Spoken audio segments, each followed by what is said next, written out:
Welcome to this week's FHIR Analytics Collaborative. So, I put together a little bit of agenda for today. Um, Quick question, Jim, is Brian going to be joining us? I thought he was. He said he was going to be here. I sent him the Zoom link. So maybe he got tied up. I'll see if I can ping him here. Sure. We can just discuss group work and then have him join later Okay. if that makes sense. Okay, so in terms of agenda, we wanted to discuss outstanding spec work, or at least go through it every meeting now. So why don't we just dig into that? I saw some activity this week. Gonna jump in and let's start with the PRs. Maybe I'll share my screen so people can see what I'm looking at. I'm obviously on my laptop today. Let's see here. All right, you guys can see that. Maybe we start from the bottom towards the top. I'm going to skip this one. So 309, add SQL query profile improvements. I saw that there were some comments on this one from John this week. Nikolai, did you get a chance to take a look at John's comments? So I think so. If you can scroll a little bit slowly. Yeah. We can go through them one by Start one. from the top. Yeah. So Yep. I think the first comment it's already pushed. Okay. So this I put the constraint on a label. Mm-hmm. Then for the next comment, that's what we have to discuss. So the idea was to reuse title, so the resource can be read without tools. We may use extension for that, like more puristic, but much more ugly. Right. So, I don't know. So just for context for the group, what we're talking about is the library resource, right? That encodes, that captures the SQL query. We're talking about some details about how we want to structure it. And, one of the issues here is that Nikolai is pointing out, I think that, so you have to encode the SQL query as a base 64 encoded string, but correct me if I'm wrong, Nikolai, we're proposing that the plain text of the SQL be there in the title attribute. Is that accurate? Yeah. Okay. I understand what John means. So it doesn't feel nice to use title for SQL. So this much, yes, it's not strict field. Yeah, maybe mislead the people. I don't know. So yeah, maybe I don't know. Maybe we can go with extension. So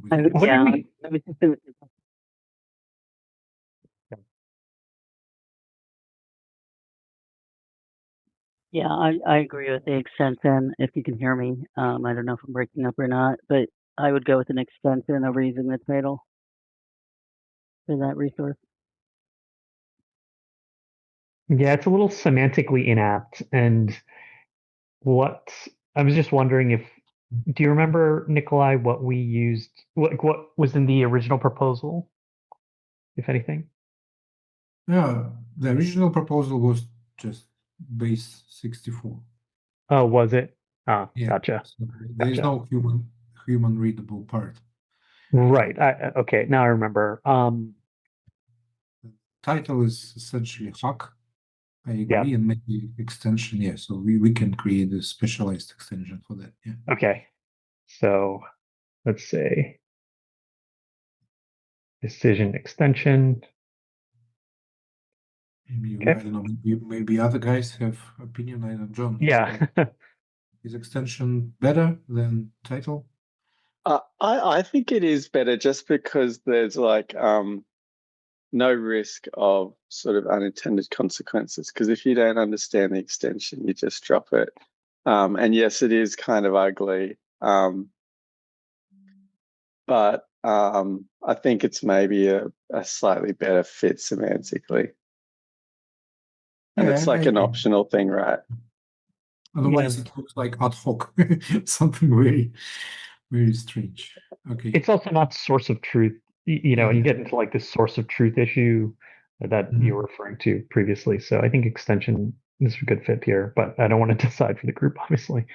Yeah, okay. I will refactor it. It looks clear. So Okay, cool. we're getting closer to this real voting with like 0, 0. Okay, let's get to the point.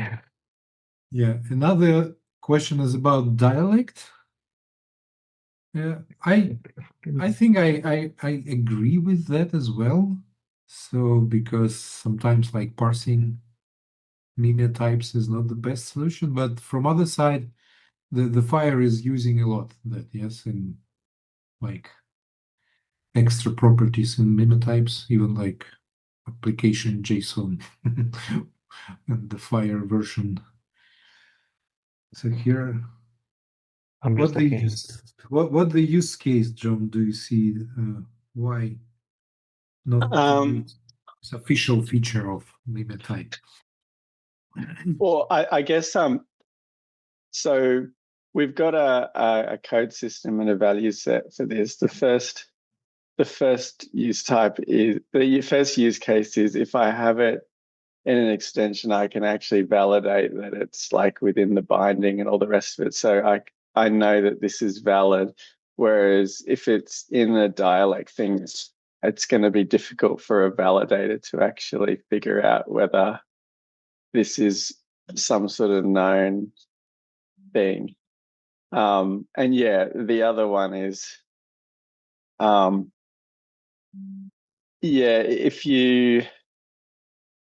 if you were picking this up and implementing this and trying to figure out what dialect it is, I guess it's just the difference between getting it out of an extension or parsing it out of the content type correctly, which is, like you say, is not hard and it's potentially something they're doing already. It's depending, but yeah, that was just my impression.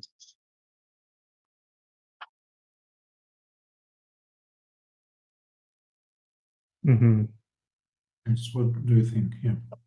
Do you have a feeling one way or another, Nikolai? And anybody else who wants to jump in?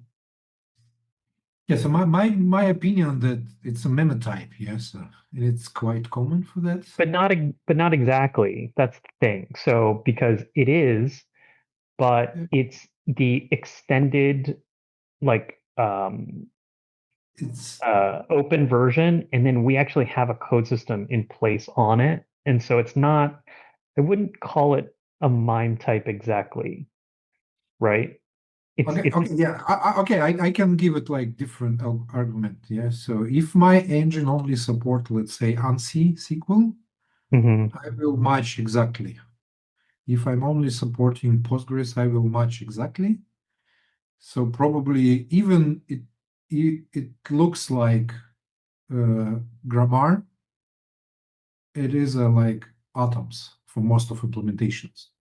And that's why I don't see the big problem for that. So we can create for these atomic strings the value set and make it extensible, because in most of implementation, people will match exactly the whole string. If it will be split in two parts, my implementation will probably don't use content type at all. Yeah, it will search for the query with my specific dialect, which I do support. So that's just from implementation point of view. So my implementation, for example, I have a translator from ANSI SQL to Postgres. So let's say I'm first looking for the Postgres dialect. If I found it, I'm executed. If I didn't find it, so I'm looking for ANSI, and then I translate and execute. So Mhm. yeah, and I will need like exact match of it. So I will probably do will not do any analysis of the string, like splitting it and analyzing. Yeah. Mhm. Yeah, the other bit that was really what I noticed about this is if you click on that link that I put in the chat is the current constraint, which is kind of why it's difficult. It's a little bit annoying in the profile. Is I think the current constraint is a bit brittle, like to try and validate this using FHIR and that sort of thing. I'm still. So what is the current constraint? Yeah. This one here. I think it's wrong. Yeah. So we probably should just have to put the binding on this element. Do you mean like actually create a code system that has Yeah. Like the a whole full- MIME type? Yeah. And that's probably it's a vibe coded part. So sorry, guys. It's not me who wrote this. I think that would be better than what we've got for Mhm. sure. Okay. You mean create the code system with all this enumeration of all dialects? Yeah. Yeah. Yeah, I Mhm. like it as well. Yeah. So Here. Yeah, I like that compromise as well. I think it satisfies it better than a extension, particularly like in the multiple dialect use case. It seems like an extension would get a little bit messy there. Okay. All right. So I won't make all the notes. I'll go and make notes later. So to do for me is to record that decision about using extending the code system to be the full MIME type per dialect, and then we'll keep it in the content type. can you put the comment here so we will? I'll do it after the meeting. Yeah. Thank you. Yeah, Right. it's the section which like said the warning, if I get you right, John, which say that for implementers be careful with the SQL injection, because I think that's the only we can do. Just say in your implementation, be careful with that. Yeah. And I removed this other type of parameters, so only colon parameter and the like warning to be careful with the SQL injection while processing parameters. Okay, looks good. I'll resolve this one. And here, can you elaborate? Do you mean describe the shape of output with the out parameters? I think we started this discussion. Yeah, that is what I meant, but maybe I missed something here. I remember we started this discussion, but it was very fast and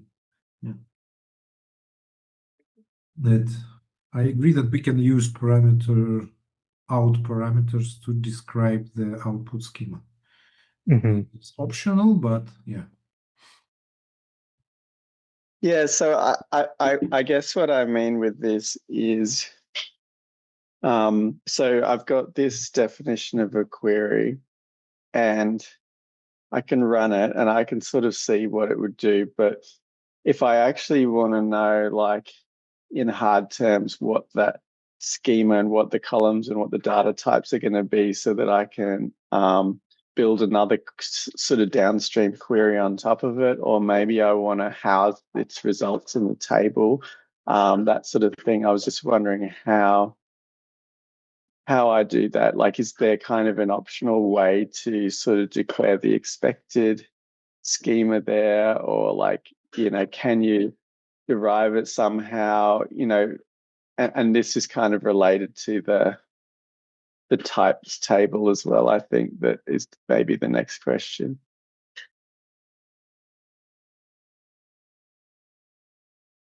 Mhm.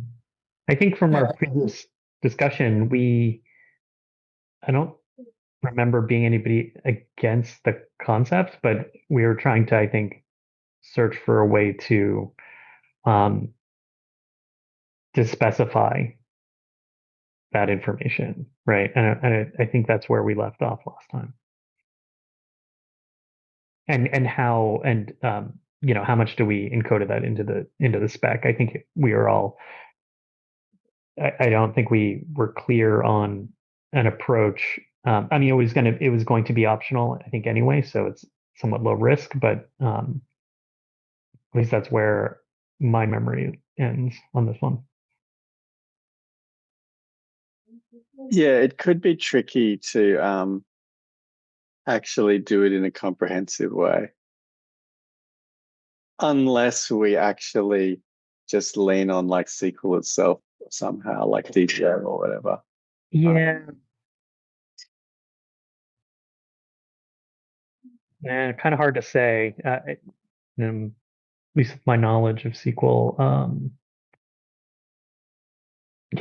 would you could definitely run into dialect issues again. I think potentially. Yeah. I mean, so potentially.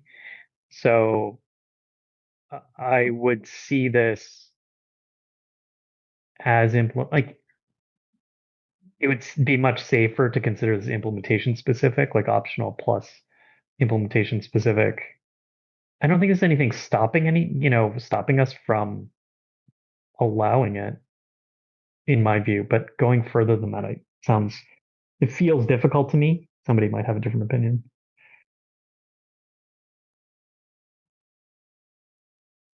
Like a bunch of DDL queries that would define the output schema.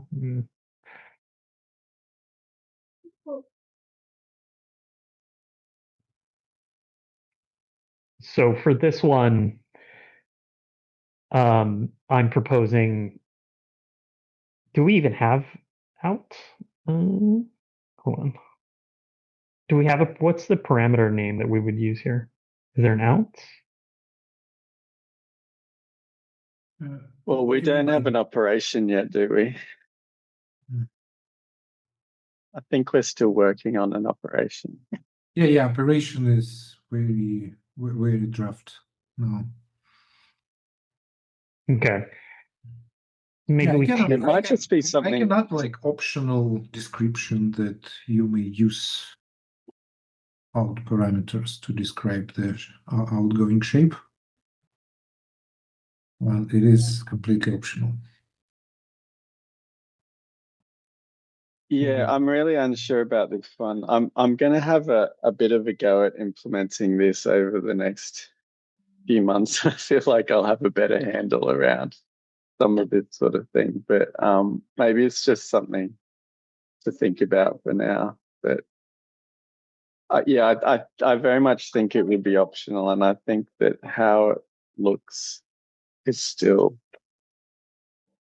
yeah, we'd have to have a bit more of a think about it.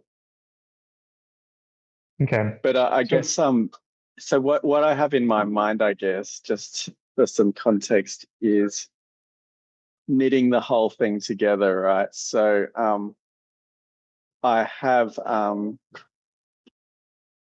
some FHIR data. I want to layer on some view definitions over the top of it. I want to layer on queries over the top of that. I want to execute the whole lot through a FHIR API. And then I want to take that output and I want to integrate it into data warehouse or some sort of analytic pipeline. So like, I think we need to sort of see that whole worked example and to really get around what all the requirements are there. And I'm just wondering whether, and we've got to run that all across platform, right? So I want to take that whole package on, say, Pathling, run it on Pathling, run it on AidBox, run it on Helios or whatever, and for there to be no sort of gaps in the assumptions. So that's kind of where my head's going there. hmm No, yeah, definitely. That's where I want to get to. I think the other question about this is, what's the use case for a schema defined in the out parameter, right? Like we're sort of hypothesizing, right, that it has utility. But getting to that worked example will flesh out those use cases, I think, much better. And in particular after operations are better defined. So just for the purpose of time, I think maybe we table this one for future discussion. Yeah, it might be fine, or it might just be an assertion, sort of similar to like column types. Yeah, I'm not sure, but I think it's just something to think about for now, and maybe we action it with a little bit more implementation experience. Okay. Sounds good. Right, this one. Table.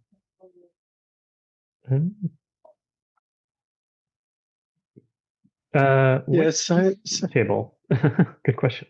Go ahead, John. yeah, I don't know what it is. So I'm not sure. Nikolai, Yeah, do you remember what this was about? Vibe coded, and as I remember, John, you were working on this mapping, so we probably can refer to the mapping we already have. Yeah. Do we have this section or page about this? How we're gonna map FHIR types to? We do. It's there's already one in the ViewDefinition spec, but I was just trying to understand why we need one in this part of the spec, or because this is from because in this part of the spec we're querying from something that is not FHIR anyway, right? Yeah. So I'm not sure if we need one of these in this part of the spec. Okay. Yeah, I will just. Unless I'm wrong. I agree. Okay, that makes sense. Yeah. We may need reference to the table if we will describe output types in FHIR, yes. Yeah, possibly. And we can bundle that into the output conversation. Okay, so we've gone through that PR. That looks good. I think there's next steps there. Row index. I think Nikolai and others are supposed to take a look at this one, right? Sure, anybody's looked at it thus far.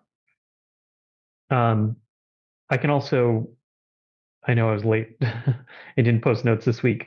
I will post notes and suggest people look at this one. Did we talk to Brian? Is it official? We're able or not? Brian, postal weight. Yeah. Because maybe. Okay, so that's for each or null. Yes. Okay. So there are it's totally legal to use sort of context specific environment variables. There are official variables like index, but they have a totally different meaning, right? So like index is about sort of functions imply a path and within those functions, whereas I don't think it's quite the same semantics here. So effectively what we're saying is we're not actually inventing a new thing in FHIR path, I don't think. We're just saying that in the context of SQL and FHIR, we've defined this as a environment variable that has this particular meaning.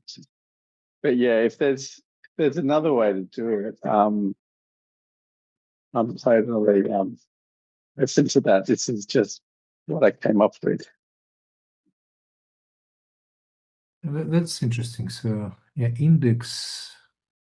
Where is index available? So for or aggregate. Yeah.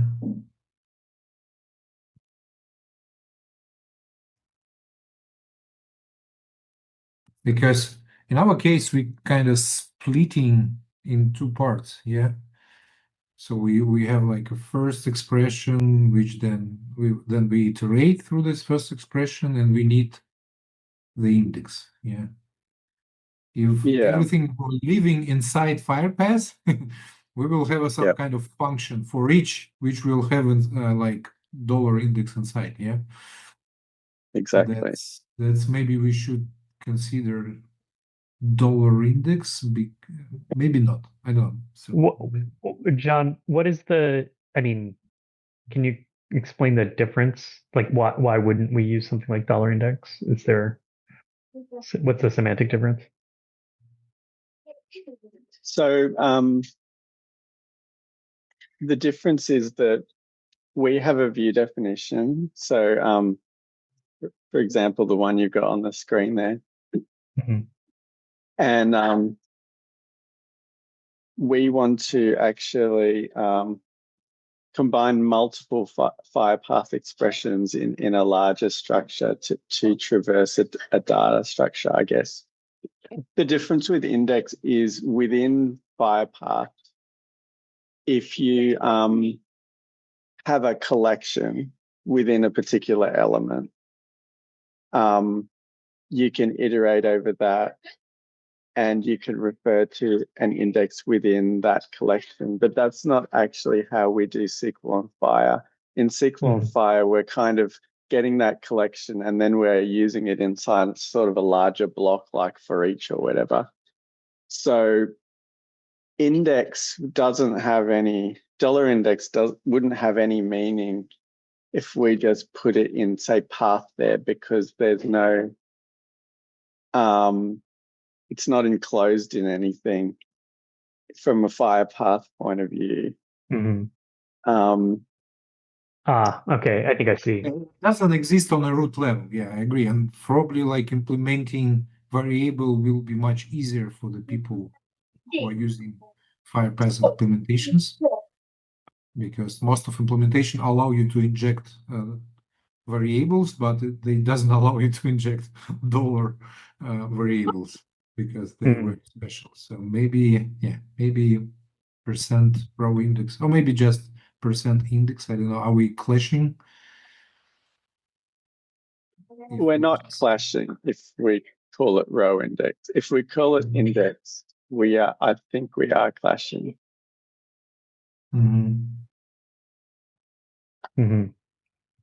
I think I was just confused with this part here.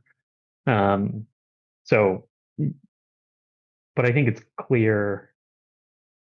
Yeah, when you that say part. FHIR ordering, I think you just mean, well, I don't know what you mean because they are unordered, right? And so I'm not, I don't know, like how is it order defined?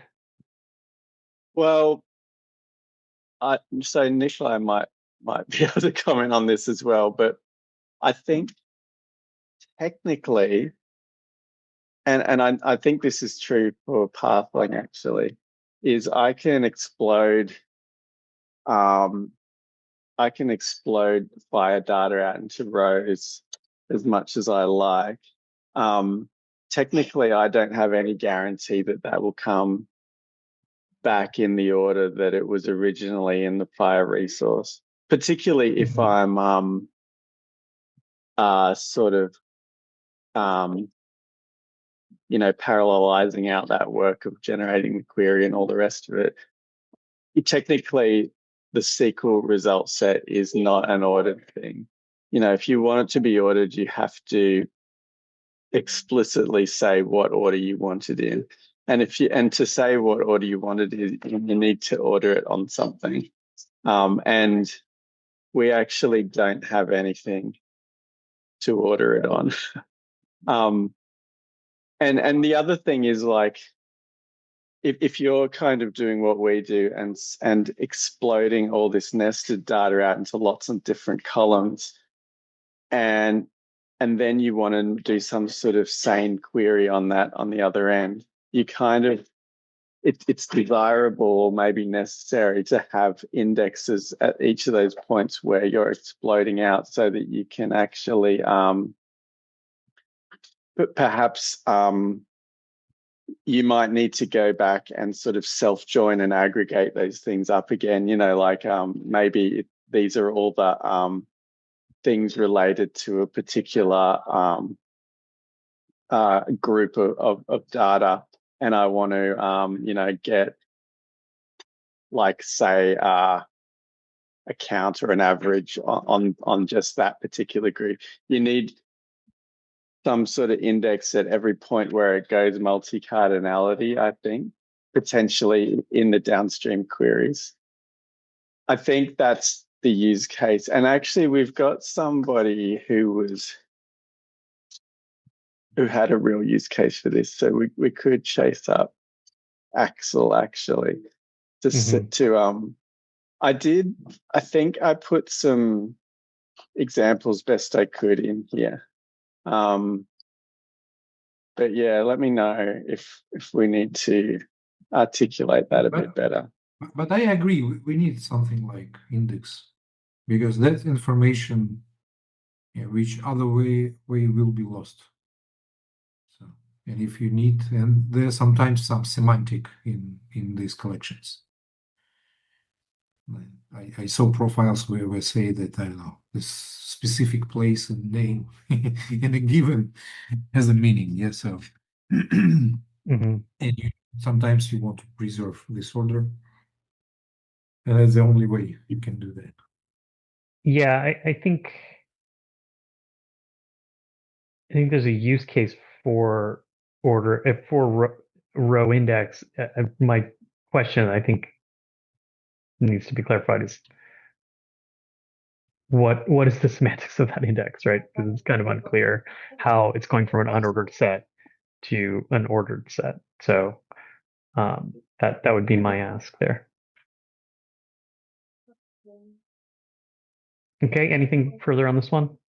We'll continue talking about it. Yeah, the example could be primitive extension, which is matched index by index. Then Okay. when you later decide to join, you need this index. Okay. View definition examples for repeat directive. This should probably be pretty straightforward. I think people just need to take a look at it.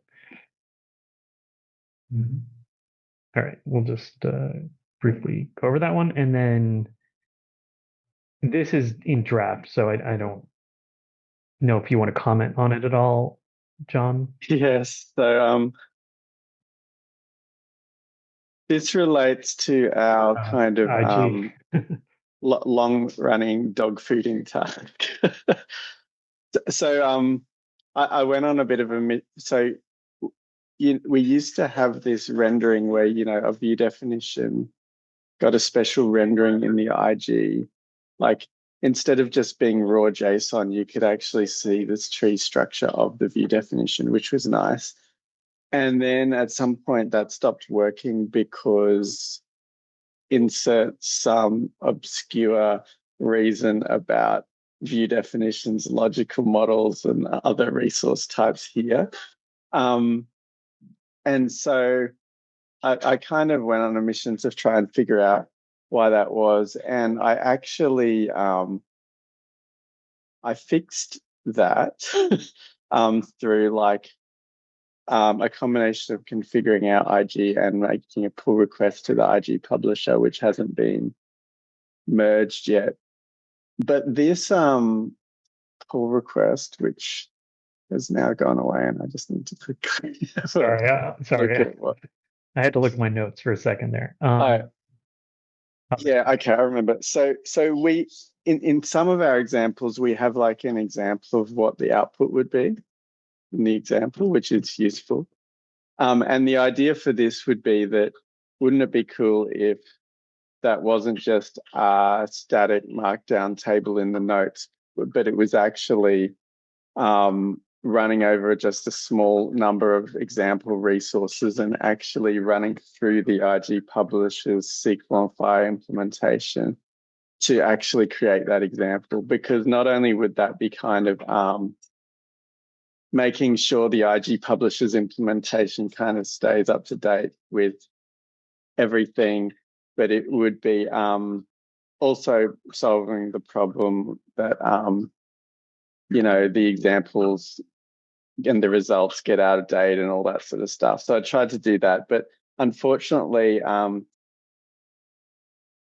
our examples don't validate at the moment. And the reason for that is there's a couple of reasons that are all related to this whole quasi-resource thing. So we're using URIs in the resource type. We've got this kind of meta information in the resources that the IG publisher's implementation is not aware of, and all that sort of stuff. So I think there's a little bit of work to do on all of that and the IG publisher's implementation and getting it passing all the tests and all that sort of stuff. But I think that's kind of like a goal to kind of get everything lined up at some point. So this is kind of just one of those steps towards that goal, I think.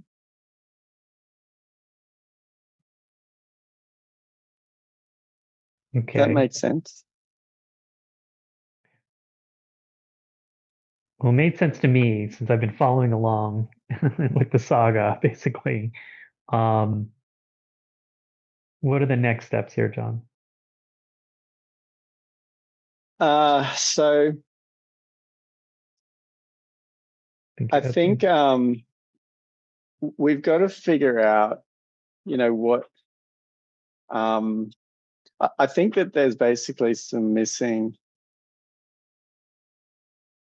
I think there's some changes that need to be made to the IG publisher to be just a little bit more tolerant of logical model in certain contexts. And I think there's a bit of uplift on the ViewDefinition implementation in the IG publisher that need to happen. So I've done one pull request. There's probably more pull requests, and there's probably more going back and forth with Graham to try and just get it working. So I think that's kind of just an ongoing project. But my latest sort of stuff on that is in a thread in Zulip. If you're really interested enough to have a look. All right. Ask of the community to help out John in this work stream, so that John is not working on this alone.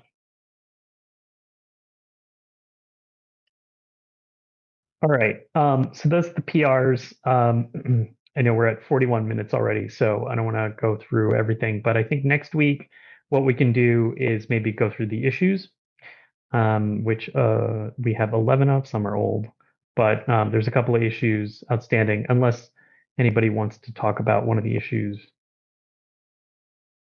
right this moment. But that's how I was thinking about it. No, just like general comment, I was going to say, I think we should just start focusing on, I think we should organize these issues into a milestone. Like this is what we want to finish off to have a sort of coherent next version of the spec. And then if we sort of touched on that each meeting and said, okay, well, what's left to do? I think that's the way to kind of get there. Yep. Yeah, I had that on the agenda. So I'll put together, this will be to do for me, to create a ballot milestone. I will tag the issues. And then as we go over them, we can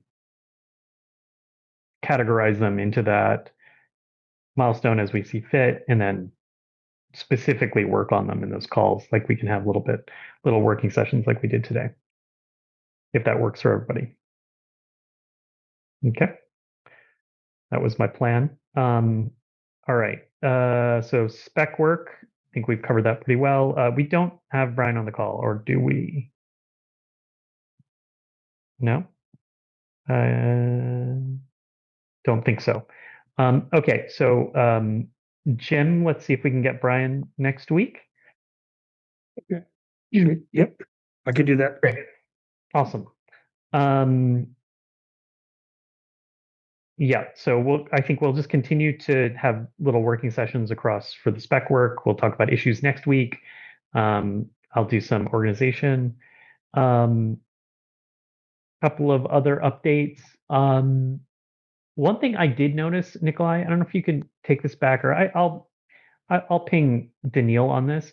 Some folks who've been wanting to see recordings of FHIR Analytics conference last time. I know it's on your Health Samurai's YouTube pages, but it would be nice to maybe just do a quick update to the FHIRAnalytics.org page, Yeah.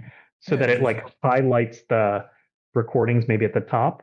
Because we know people have been going to that page. Daniil, and yeah, let's do this. Okay, cool. I'll that's it to do for me. I'll just ping Daniil. I noticed somebody was trying to find some of the recordings and was having a little bit of harder time than probably should. So that'll be a nice thing.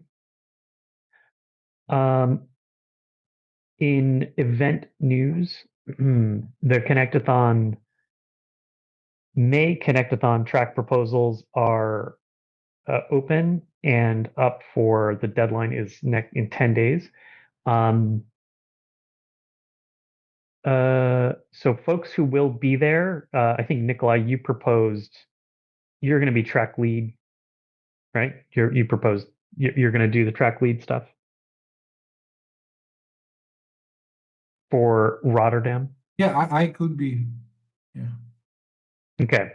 Yeah, I'm just letting you know that the track proposals are due. I can help out with that. Yeah, if you can like push me. Maybe I can send you to do, or maybe I'll make a draft of them and I'll share it with you. So that's a to do for me. And then also once I do a draft of them, I will share them out to Nikolai. You can take a look at them and we can review them as a group. Yeah. Thank you. Yeah, happy to do that. We can do that next week.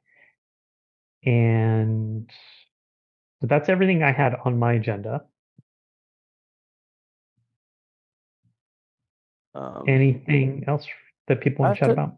I have to drop pretty quick, but I did a draft on basically I called it, why SQL on FHIR is essential to understanding FHIR. So I don't know if anybody wants to take a review, but just kind of went through what is FHIR, what is view definition, FHIR path.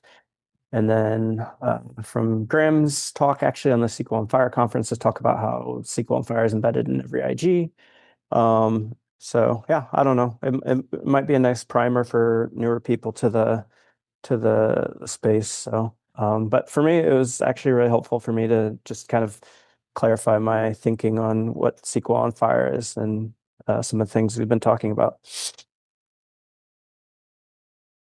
Cool. Very cool. Yeah, share that around, Adam, for folks. And yeah, definitely, and this goes out to the whole group, as folks approach you and, are saying, oh, well, what is the SQL on FHIR thing? I hear you're part of this. Share those experiences out to the group. I've had some myself, nothing really specific that was related, but starting to see some interest brewing across the industry. So that's definitely promising. And yeah, if I have anything to share, I certainly will.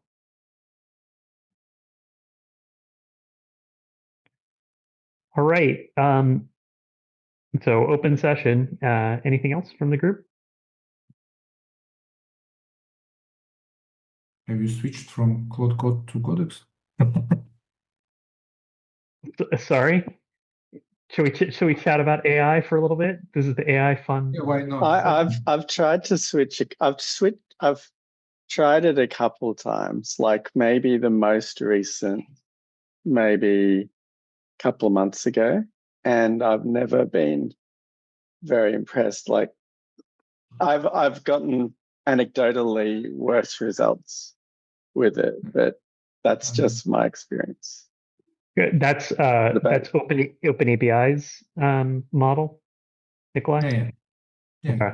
Codex is from OpenAI, and I see that because the most of like serious Vibe coders, I see the trend. They really switching to Codex, and I'm playing with both of them. So the Claude is like a hacker, which is doing things really dirty and fast. But if you want to do something smart, so I would recommend try Codex. Really? Yeah, Well, it's better like listen for the prompt, so it's follow prompt more accurate. It doesn't rush. So and I see the like they really both good, but for the smart work, the Codex is getting better. Well, I'll give my own anecdote about vibe coding. So I actually use Claude Code, Claude UI, whatever it's called, for product work as well, and marketing work and all this kind of stuff. Really useful as a PM too, because you can make much better tickets than because you just run out of steam basically. You're like, okay, got to make 10 tickets now, and it'll actually make a better ticket than I will just based on sheer laziness. Put it in the right location, right? Add the right milestones, tags, everything. Okay. So anyway, this weekend, I actually vibe coded a piece of software that I've been wanting for the past 15 plus years, which is a smart um, email classifier, right? An email tagger that both understands who I send to, right? Analyzes my actual email traffic to know who are important contacts to me empirically, and then also I had it analyze my like LinkedIn profile and the content of the emails themselves to understand my own interests, right? Like Google could do this in a week in Gmail, and they just never will, obviously, because they have to enshittify it, right? So, um, so then what it does is that it uses it uses like I'm using Claude, so I used Sonnet, but you can use Haiku. It's even cheaper, and it tags every one of my emails now. Much better spam detection, obviously, than what I normally use at Fastmail, and then also classifies it based on is it human or automated, and is it actionable or non-actionable? Is it related to some topic like money, mortgage, whatever? So it took me a couple hours, maybe three-ish hours, and I'm iterating it every day. I'm seeing the tagging, making changes. Oh, and then it has a what do they call it? Reinforcement learning loop too. So if it tags something wrong, I can tag it in my email and say like, I tagged this wrong, and it'll read the tags and hopefully make itself better. So that was my Claude coding adventure. I did have to upgrade to Max X5 and spend more money. That was one thing. But I'm getting my money's worth. This is the API too, but it's about 2 cents per run right now. Actually, yeah, a couple of cents per run. So You integrated in with your Fastmail interface?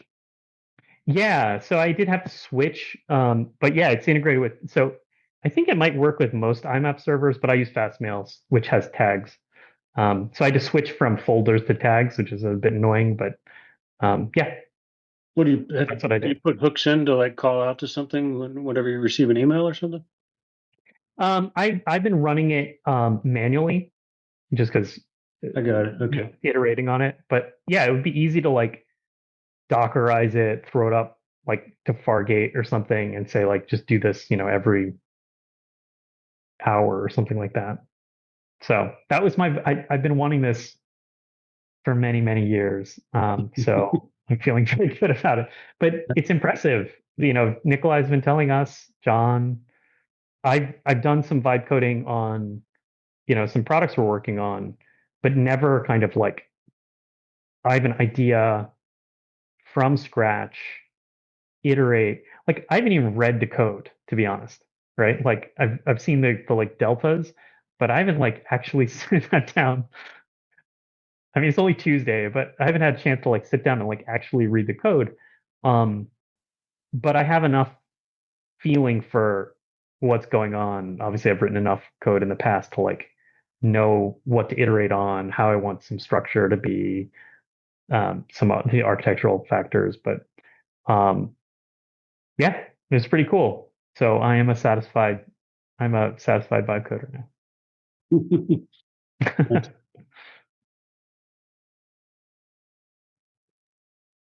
It also is making me happy because this is just a piece of software I wanted, right? Like, and yes, I could sit down and think about it and write, like, and do it as a real project. But because the marginal cost of creation has fallen by, I don't know, 100%, like 100x or something, I can just create it. And so the cost is worth it to me. Like, I don't have to like take time, think about it. So this idea of like, it's not disposable sometimes some software can be like truly disposable, right? Like analytic software. But It's quick not agreement lives. Yeah, I mean, it's not quite disposable. I want this thing to be good, to last a long time, to satisfy, be good architecture.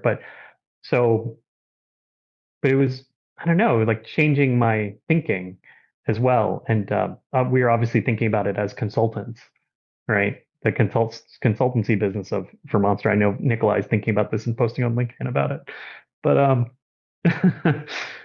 it's definitely It's very possible to different. like create non-disposable software with it, but Oh yes, you have to care. Just like there's no different to before this existed, you still have to care, right?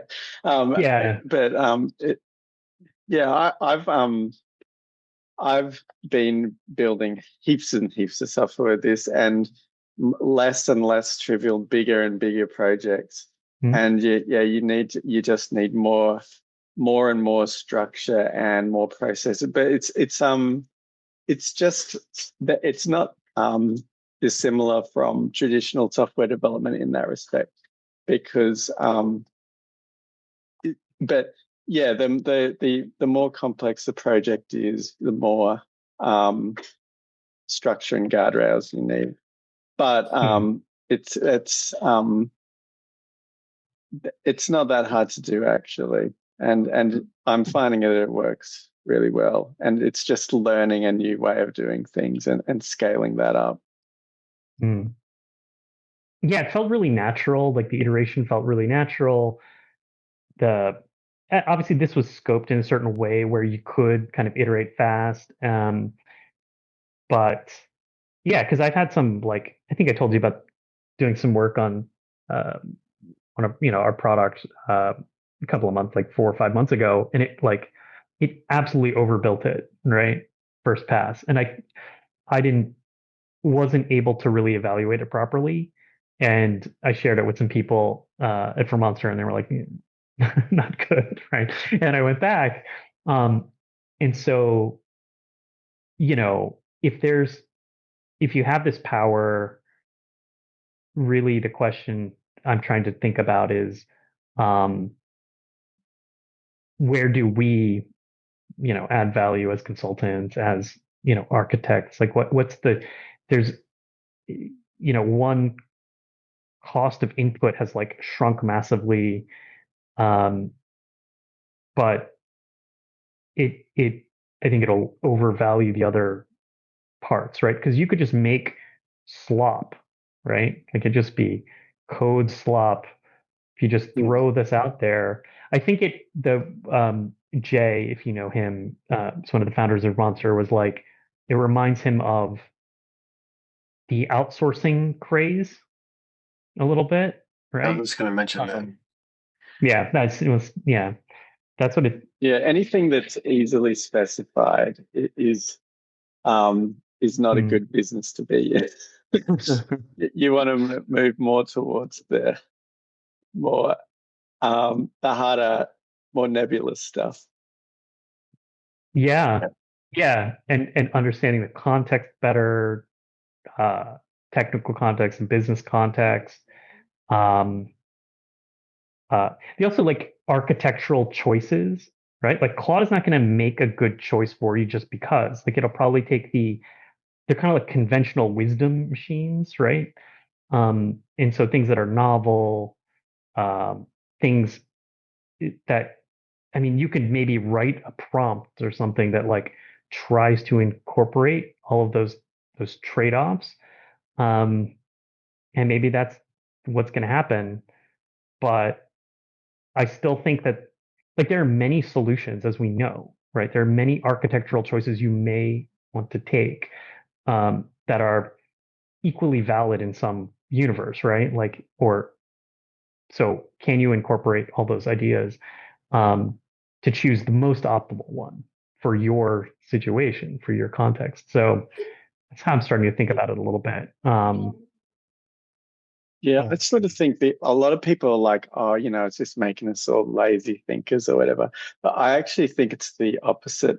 I think, well, if you think about it a certain way, because it's I think it's forcing us to kind of level up, and you know, it's you kind of are doing almost 100% higher level decisions, and it's all the hard stuff, and it's all really tricky, and you're doing more, right? So you're kind of going from someone who's spending a lot of time in lower level stuff that isn't really particularly interesting to just cutting all of that out and doing all kind of higher level stuff and 10 times of it, which is actually quite demanding on a person. So, you know, like there's I think there's the real risk of like burnout in this sort of era, because everything's accelerating and everyone's trying to do so much, and there's higher expectation almost on the humans. Some of the humans, anyway. Yeah. I gotta jump for a call. I'll talk to you next week. See you, Hey, Steve. Yeah.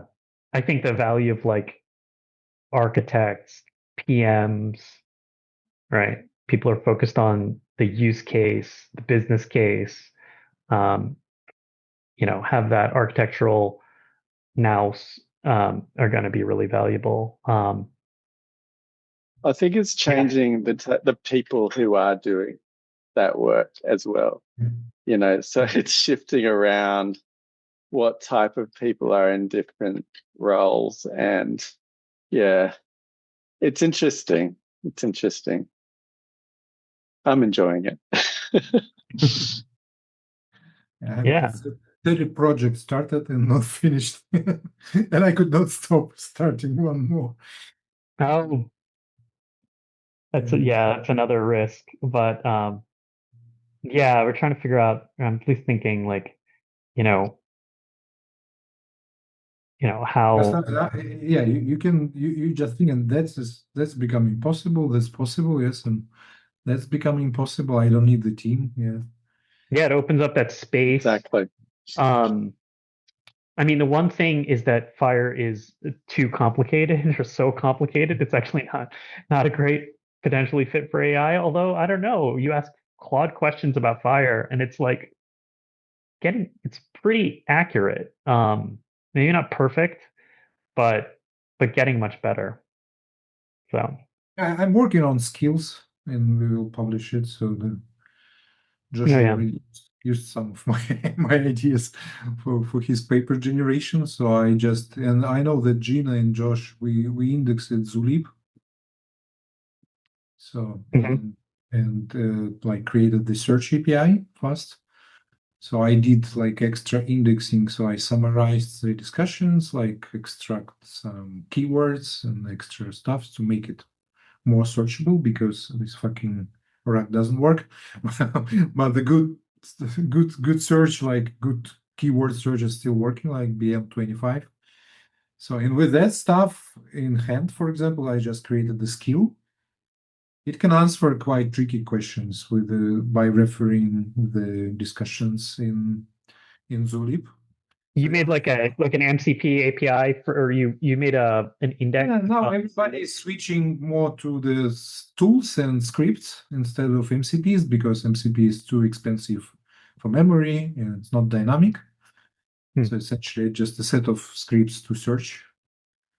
And and I like how it's doing. It's still, they still need good prompt to explain that there could be old discussion, there's new discussions, and maybe I know rate participants. If it's Lloyd and Graham, then it should be like more like rated more. This answers yes. But I believe Nikolai's gamble is like Nikolai's score like 100. Arjun score 2. That's funny. So that is, I mean, how the deep research is working, because that's essentially my dream. Yeah, just say go and learn like everything in internet about FHIR to a mob conversion and bring me like the summaries I will read, yes, and tell you what to do the next. So now I'm doing my eval, which is a deep research about deep research. So what are the techniques of the deep research exists, and it's still really tricky. So I understand that it's hard to formulate what you want to research. Yeah, to be honest, the hardest part. So it's and if you can formulate this, you can probably build a pipeline to do the deep research. If you could not formulate this, you will get something like GPT providing you just very like swallow top level stuff. Yeah, it's super interesting. It's funny to like contrast because that could be superhuman. Yeah, so the human never can sit down and read like 100 pages like aggregating result. Human can do this in years. Yeah, but right. This stuff potentially can do this in a night. So like the year work of the human. Yeah, the question how to do that. Yeah, it's a nice very paper. cool. I don't know. Have you seen about, we just call it recursive language models? Have you seen? It's how it's from MIT. It's how to work with unlimited context. So the idea that the guys are saying that the prompt, like unlimited prompt, not as a text, but it is an environment, and you making agent which can make operation on this environment, like graping, searching, and shaping. Then it can work on unlimited environment, unlimited prompt. And I saw that Josh did something similar. So he just did the reduce. So you say, okay, here is a bunch of comments. They're like 1,000 of comments, and now you have to go and like run reduce on every comment. You're just running the new LLM agent and providing output of the previous run and the input. Yes. Oh yeah. That's how you can kind of map reduce the very long. So in case of Josh, it was like 1,000 of ballot comments or something like that. Oh. And he tried to reduce. So I'm playing with this stuff like that. Yeah. So because that's really superhuman feature. But I need to do that with my email. It's very strange. Yeah. Oh, very cool. But I do have to say we are over time, but also, yeah, so let's chat about this because we have to think about our Dev Days presentation. Yeah, sure. Hey guys, yeah, thank you. All right, I gotta go. Let me know if I can help with the connectathon track stuff. Yep. John, are you going? Just remind me. Yes, my plan is to go subject to approval. Yeah. Okay, super. All right. Okay. I plan to be there if you guys have been, connectathoning a lot lately. So feel free to, if you want to bounce ideas off me, happy to help. Cool. All right, sounds good. All right. Okay. See you next week. See you, everybody. Bye.